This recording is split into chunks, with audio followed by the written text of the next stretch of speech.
بسم الله الرحمن الرحيم. اللهم صل وسلم على سيدنا محمد. اللي بيشوفني لأول مرة، أنا اسمي فاطمة ودي قناتي. هنعمل مع بعض النهاردة أكلة ما يختلفش عليها اتنين، الكشري الحلو اللي احنا شايفينه بطريقة سهلة، وهنعمل كمان البصل المحمر بتاعه بطريقة أسهل. يلا نشوف عملنا ازاي. قبل ما نبدأ بأي حاجة، أنا بحب أشكر كل اللي اشتركوا عندي في القناة ونوروني جديد. إن شاء الله القناة تعجبكم وتنور رضاكم يا رب.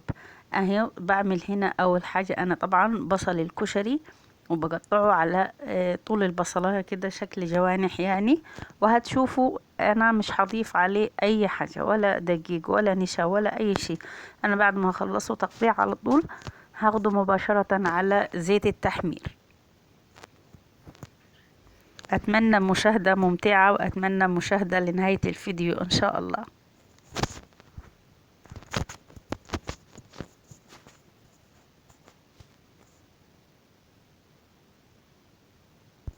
عندي هنا طبعا طاسة فيها زيت، والزيت كان سخن. وبعد ما نزلت فيه البصل بالشكل اللي احنا شايفينه هخلي النار وسط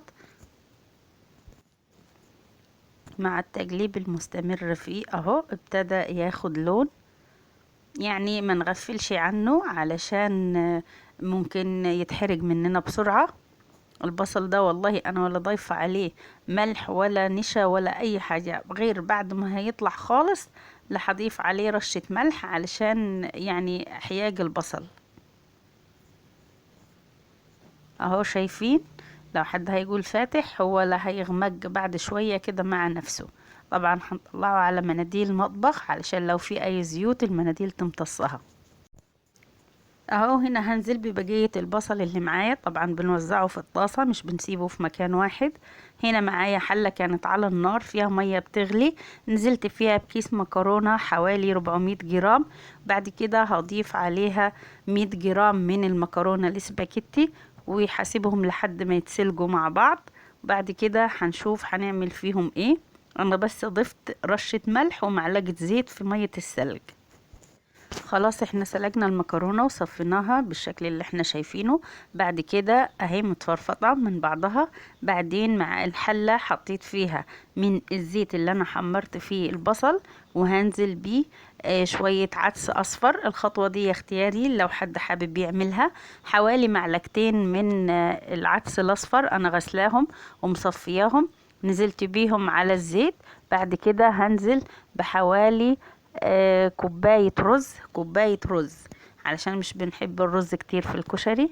وبعد كده هضيف عليهم نص كوباية من الشعرية، وهقلب فيهم لحد ما يتغلفوا بالزيت، لحد ما تغلف كله بالزيت. بعد كده والشعرية اخدت لون، نزلت عليهم بنص كوباية عدس بجبة. والعدس ده انا كنت نجعاه يوم كامل، علشان كده العدسية طرية، ونزلت بيها على الشعرية والرز. انتي لو حابة العدس تسلقيه وتخلطيه بعدين مع المكرونة، بس احنا كله عشان نوفر في الوقت والمواعين يعني. انا هنا كنت نزلت عليهم بمية مغلية، وبعد كده ضفت ملح ورشة فلفل وكمون. غطيت الحلة وسبتها على نار هادية لحد ما يستوي. والحمص ده برضو انا كنت نقعاه يوم كامل، يعني نقعاه من بالليل، والصبح حطيته على النار غلوتين واستوى. اهو الرز زي ما احنا شايفين، الرز والعدس استووا تماما. بعد كده هجيب المكرونة اللي انا سلقاها وانزل بيه شوية شوية على العدس واخلطهم مع بعض. احنا لحد كده ما استخدمناش غير الحلة الصغيرة اللي احنا كنا عاملين فيها سلقنا فيها الحمص. الحلة دي اللي احنا سلقنا فيها المكرونة الأول، المكرونة الصغيرة والسباكيتي، وبعدين صفيناهم. وبعد كده حمرنا في نفس الحلة حبة العدس الأصفر والشعرية والرز. اهو ضفت المكرونة عليه وهخلطها كده بالراحة مع بعض. شايفين المكرونة بسم الله ما شاء الله مفيش حاجة لازقة في بعض. ده عشان معلقة الزيت اللي انا حطيتها في مية السلق. وبعد ما صفيت المكرونة شطفتها بشوية مية باردة. لحد كده وصلنا لعمل صلصة الكشري. معايا حلة فيها معلقة زيت، نزلت فيها بحبة توم حلوين، شوية توم حلوين كده مفرومين. هشوحهم في الحلة ما ياخدوش لون، يعني مجرد ما ريحتهم تطلع هننزل عليهم بمعلقة خل، معلقة واحدة، وبعد كده هننزل عليهم بعصير الطماطم، وهنسيب الصلصة لحد ما تتسبك معانا. وهنا هنعمل دقة الكشري الباردة. معايا حوالي نص فنجان من عصير الليمون، وده توم وفلفل اخضر بارد او حامي حسب ما تحبي. انا دقتهم بالهون علشان يكونوا خشنين شوية. نزلت عليهم بنص فنجان من الخل، وهضيف عليهم عصير الليمون اللي معانا. بعد كده هضيف عليهم شوية شطة حمراء، وطبعا لو محتاجين ملح هنضيف لهم شوية ملح بسيطة علشان عصير الليمون والخل. بعد كده ضفت عليهم كوباية مية.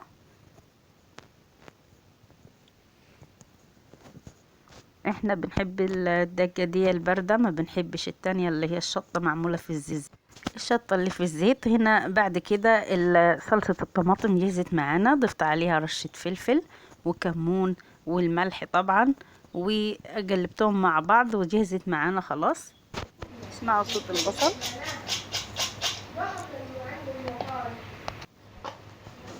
اهو. الكشري جهز معانا، هنغرفه مع بعض. بسم الله الرحمن الرحيم.